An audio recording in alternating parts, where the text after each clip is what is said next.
Hey, everybody. Welcome back to our Common Things, Uncommon Ways podcast. Again, it's Mike Watson. So excited to have you here watching our podcast or listening, wherever you may be. So excited to bring to you episode number 8. Episode number 8 is going to be fantastic. And it's titled, What Can We Learn from the Story of Josh Bell?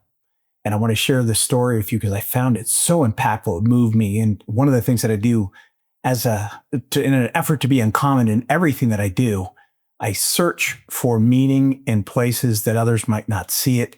I look for things that are uncommon in ways that others might not perceive it. And this is just a fun thing for me. So I came across this experiment. If you don't know who Josh Bell is one of the world's foremost violinists. He happens to play a multi-million-dollar Stradivarius, one of the finest instruments known. He plays this and he sells out to big audiences and crowds and does very well. And he's known as one of the preeminent magicians of our time in this area of the violin. So he decided to participate in an experiment in 2007. He decided to go into a metro station in Washington, D.C. and play. So he was dressed in regular clothes with a baseball cap on, opened his violin case on the ground as if he were going to be soliciting tips or for money, playing for money. And he began playing one of the most complex musical pieces written for the violin. And he did it, of course, masterfully. In fact, only a few nights before, Josh had sold out a Boston theater a few states up the coast there in Massachusetts, where the tickets started at $100 a piece. And he got standing ovations. So we have this world-class violinist in a dirty, dungy metro in a place where people rush and there's hustle and all kinds of distractions for people going to and from work and other places. And I would stop here for a minute and think, what exactly did you think happened? World-class violinist, world-class instrument in a place that you wouldn't be expected to see. So he started this piece, began playing, and person after person after person walked by him, didn't notice him, didn't notice the quality of the music, certainly didn't notice the quality of the instrument. And in fact, during the time that he was there, it's reported that he earned about $34 in tips. $34 in tips for playing a $3.5 million violin in a public place. So this really touched me in a lot of ways. There's a lot of different questions we need to ask about this and ask about what it is that we could see that is uncommon and special about this circumstance and what we can learn from the lessons we can take. So as a reminder, the pursuit that we have here in this podcast is to understand the trends, the things that are regular in life, to understand the outliers, the things that separate them from the trends. And then in studying the outliers, studying those things that are different and unique and special, what are the uncommonalities? What are the things that are uncommon that we can put in our life, put in our relationships, put in our businesses so that we sparkle and shine to everyone around us? So a couple of questions from this experiment and I just watched the video. You can find it on YouTube, Josh Bell in the DC Metro station, short video. You can watch that, and unbelievable to hear the music. Beautiful, beautiful music, but it begs some questions and some comments from us, of course, for sure. The first thing I would ask you, the first question I'd ask is, what are you missing in your life? What is it that you walk past each and every day that you're missing? Are you in tune? Are you attentive? Are you listening? Do you find inspiration in places and things and with people that you normally wouldn't find? Are you too impacted by screens, by phones, by work schedules, by the intense nature of life to notice the incredible things that are going on around us at a regular basis? I mean, this is just unbelievable to see this story. You have to pay attention. It's in the lessons in life that we find these special gifts where we can make a difference for ourselves. So be more attentive, listen more carefully, find a way to pay attention to your surroundings in a better way, and you can improve. Number 2, you have to get yourself into the right environment to develop your gifts. be appreciated, be understood, and prosper. One of the quotes you've heard from me before, if you've been around me much at all, is one of the things that Einstein used to say is if you expect a fish to climb a tree, you're going to be sorely disappointed. Well, Josh Bell playing in a metro station in Washington, D.C., and the metro, by the way, is the mass transit out there in the Washington, D.C. area. That's like asking a fish to climb a tree. If you're expecting musical connoisseurs to recognize the things that were happening in that moment. Now, most of us should be able to understand the difference between someone who can't play the violin very well or is okay at it and a world-class violinist. I think most of us could pick that out if there was 3 violinists in front of us and we said which one is the beginner, which one is average, and which one is world-class. I think most of us would be able to pick that world-class violinist because we'd be stopped, we'd be focused, and we'd be attentive to the differences there. And again, trends, outliers. However, in normal circumstances and in regular environments, violinists don't tend to prosper on a level where they can purchase or own a $3.5 million Stradivarius. Very often, they're in the wrong environment. The lesson for us here is to be uncommon. Not only do we have to develop a superpower and have special gifts and talents that we'll talk about here in a minute a little bit more, but we have to find the place where those are appreciated. The standing ovation nights before in a Boston theater was very different than the many, many, many people that walked by Josh Bell without even barely noticing. Unbelievable difference there. So get yourself to the right environment. Where would your gifts be special? Where would they be noticed? And what environments do you want to be in? And what gifts would you need to develop to get into those environments and prosper in those environments? And what are the dues that you're willing to pay to be in those places? I tell you, there's so many different places and ways that each of us is special in our own regard and our own right. We have to find that right environment. We have to find a place where we're understood, welcomed, and special. And then the work, the effort, and the due diligence that we have in preparing what it is that's unique and special about us can truly shine. So proverbially, are you one of the people that walks by the violin and misses it? How much are you really catching in your life? How attentive have you really become? What else are you missing in your life?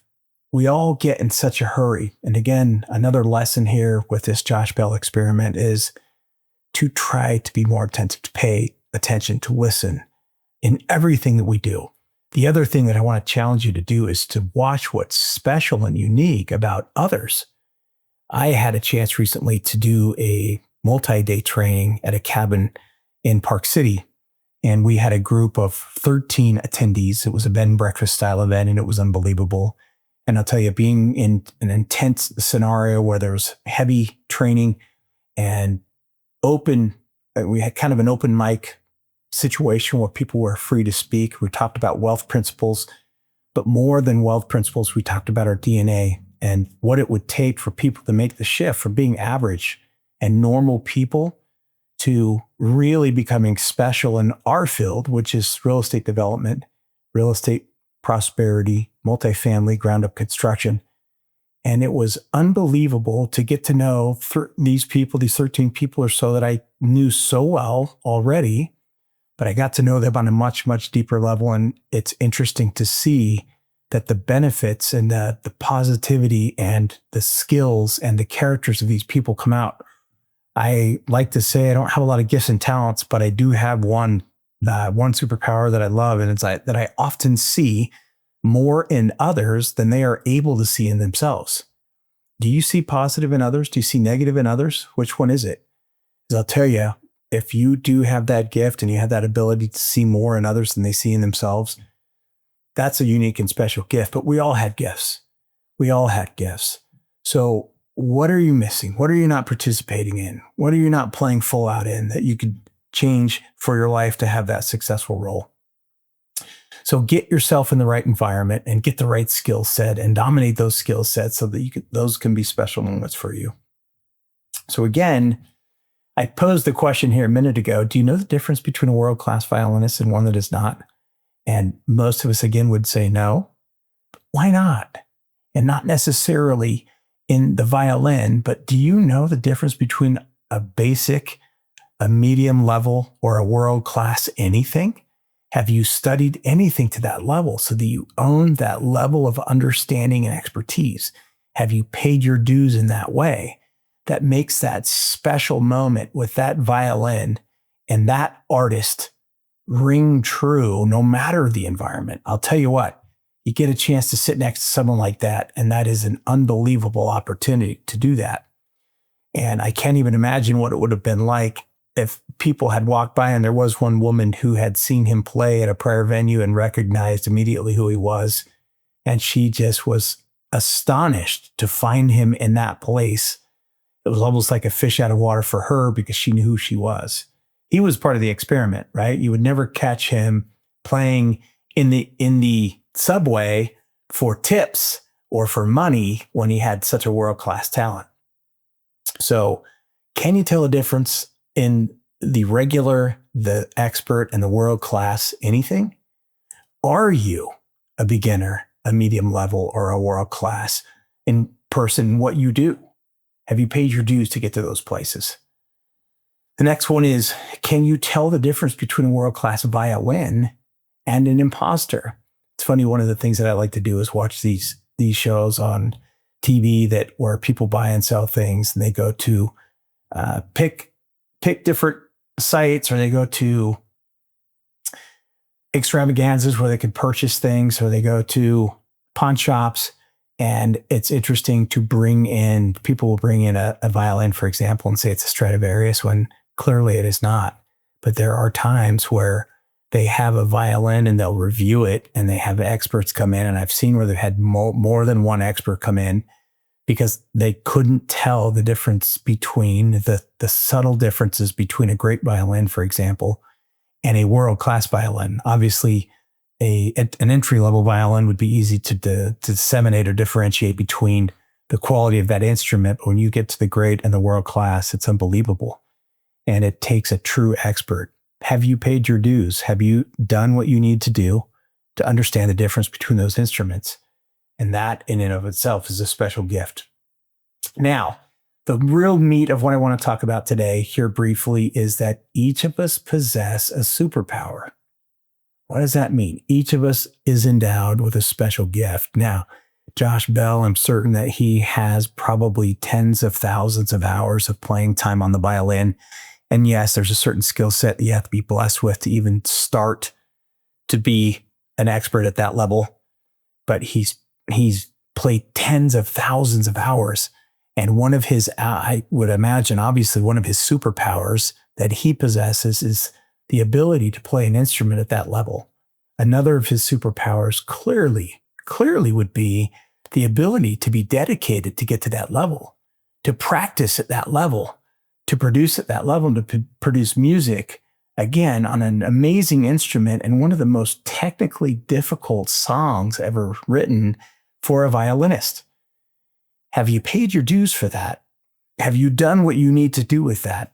And I want to ask that question, to bring that question back. I've asked it a couple of times. Have you paid your dues to learn these things? And that's one of the things that's uncommon. To create a heightened focus on a particular skill or skill set and pay your dues with it to the point where you become an expert or even a world-class expert on these things. So what superpower do you possess?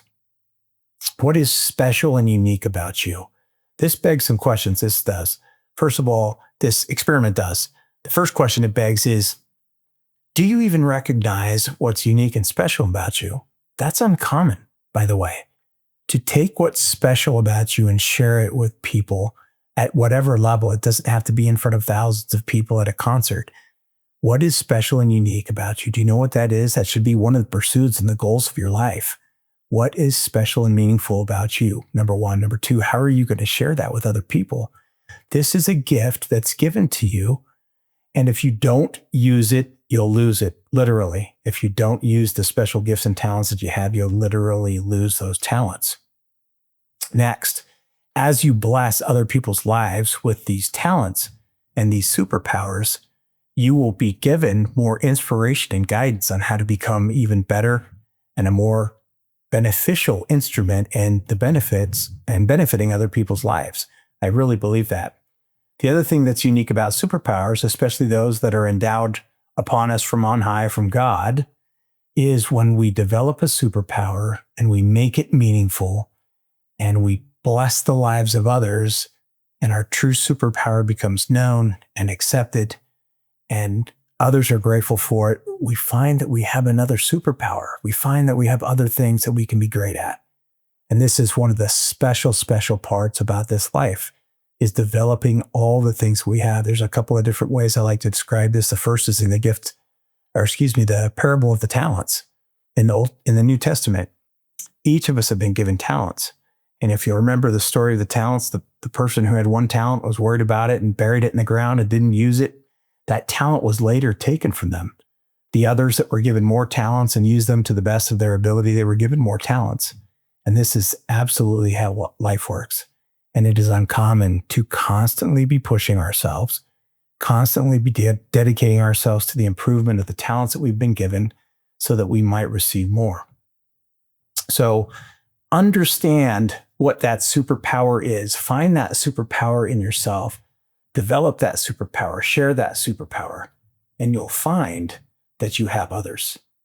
Now, I've got a quote I want to read from you. It's a great book, Dr. Scott Eiler's book, titled For When Everything is Burning. What a title. And one of the things that helps me decide which books I want to read is the title. It has to be something catchy for me. And again, I typically look for something uncommon. And this is a very cool topic for when everything is burning. So this is what Dr. Scott Eiler said about this experiment. And let's see what he thought was special about it. And I'm going to read you this quote from his book. In another context, people would have paid thousands of dollars to watch this performance. It was the environment that hid the true, spectacular nature of what most of them walked right past. This is you every day.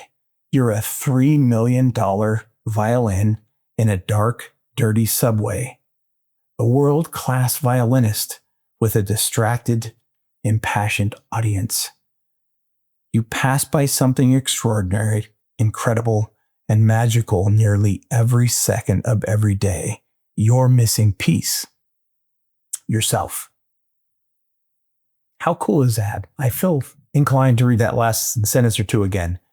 You're a $3 million violin in a dark, dirty subway, a world-class violinist with a distracted, impassioned audience.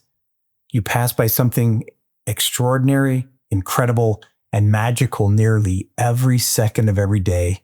You're missing piece. Yourself.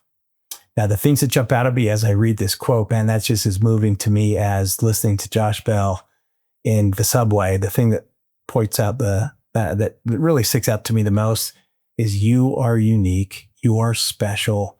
You are different. You have a unique skill set, a unique mindset, a unique character. You have unique blessings. You have unique challenges. And it's how we bundle those things together so that we aren't losing out on the spice of life, the benefit of life, which is serving others, benefiting others, and improving as we share our gifts with others.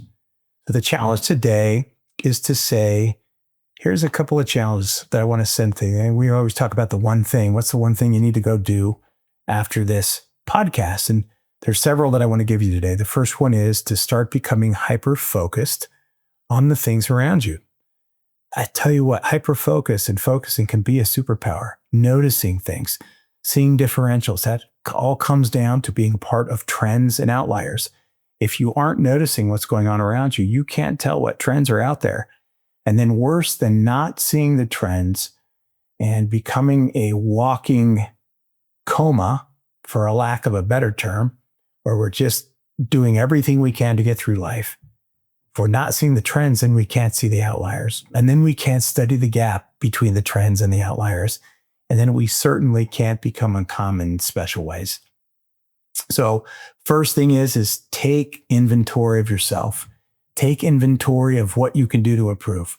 Take inventory of how you need to serve others more and how you can be more humble and impassioned about being a servant-minded person in everything you do. I tell you, there's people that I have in my life, and a couple of them are in my life for that very reason. In fact, two of my very closest friends, the first one is a retired gentleman who doesn't think he has a lot going for himself right now because of his age, and he feels like life has kind of passed him by.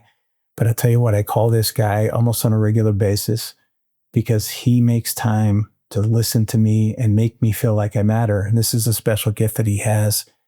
I used to live by this man, and he lived across the street from me, and I never got to know him, never spent any time with him. And I was at a church meeting one time, and I looked at him, and he said something that caught my attention. I was paying very close attention to him. And the Lord said to me, "You will minister to this man. You will take care of this man." And I thought, how strange is that I should be inspired with this? And this is one of the things that I love to do most.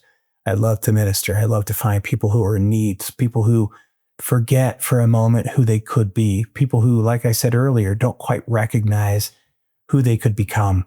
And this wasn't this man's case. This was something that I needed for myself. And I thought, okay, he lives by himself. He has a lot of family, but they're not immediately present at all times. And he's retired.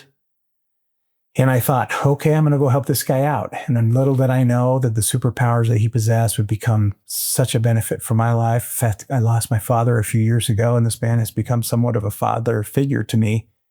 And I almost wouldn't say it that way because he's more of a friend than anything, a listening ear, a person that will constantly give amazing and supportive feedback. I love, love, love this guy. He has some special and unique gifts, and he has shared them with me, and it has made my life very, very rich. The second person is a friend who runs a company that's much like mine, but in kind of a different area. Although he is a partner of mine in multiple areas, this is a guy who every time I talk to him is positive. Every time I talk to him has a great attitude about moving forward. He's supportive. He's got a listening ear. He's every bit as busy as I am, if not more. And he is always available when the chips are down and I need him the most. And he's just got this affable, likable, warm personality that makes you want to be with him. And I count these two people as blessings. But here's the thing, I've noticed in them, and before I say that, I really try hard to give back to these guys to the level they give to me. And that's one of the fun things about life, right? Giving while we're receiving. And that's the richness of life, is creating these opportunities for ourselves. So what are you doing to develop these opportunities? What are you doing to find these people? What are you doing to develop these superpowers? It's unbelievable to me how long it takes some of us to find our special gifts or develop our special gifts. And I truly believe that if we're intent on becoming better human beings, if we're intent on serving others, that we'll have the guidance and the divinity to move forward to better things in our life and developing and sharing more superpowers. I have an upcoming podcast soon. I don't know which episode it will be, but I have a premise called Finding Your Next Moment. And this is something that I think parlays into the end of this podcast here, and sharing with you exactly the focal point that your life could have is finding your next moment. How do you get to what's next in your life? How do you get to what's more special? How do you get to what's more beneficial? How do you get to what's more uplifting? And the first thing I have is a statement I like to say is master your moment. Master this moment. You have to master this moment. Master the moment you're in. That in this moment means whatever it is that you're in, this job, this relationship, this state of your life, this trial that you're going through. Do everything that you can to control and master what you can. And as soon as that becomes habit, they say some of the best habits are, don't do something until you can do it right. Do it until you can't do it wrong. I don't remember if that was John Wooden or Mike Krzyzewski, two of the great NCAA basketball coaches. One of those two guys said that don't do something until you can do it right. Do it until you can't do it wrong. Master the moment that you're in, and the next moment, finding your next moment will become available and apparent to you. It's when we get stuck in the regular rhythms, the regular routines, the regular moribund situations that we're in, where we truly become stagnant and the joy of life gets squeezed right out of us. So find those moments. So a couple of action items. Again, start really taking a self-scathing look at yourself. Really try to start noticing what's going on around you. Try to see what's different and special in others. I've noticed two kinds of people that I've had a chance to be around for the most part of my life. When someone walks into a room or is in a presentation or a business meeting and they have a superpower and they're special at something, I find that there's people that gravitate to that and love it and want to learn more about it and become more like it in whatever way that they can. And there's others that are offended by it or intimidated by it or put down by it. I tell you, that's just a small way to live. And if you want to master what you're doing and become special and unique, you have to master what you're doing and be humble enough to hope for more, to be humble enough to search for more. And if you do those things, I'll tell you what, the experiment of Josh Bell, you won't have to walk by many world-class violinists in dark, dirty environments like the metro. I've ridden the metro in DC many, many times. I used to live back on the East Coast. And I get why people might not be so quick to listen to what's going on around them. But if you want to be uncommon, you want to be special, you want to be unique, you want to be different, you have to learn to see and listen and make the best effort possible. Make it a great day. We'll catch you on the other side. Talk to you soon.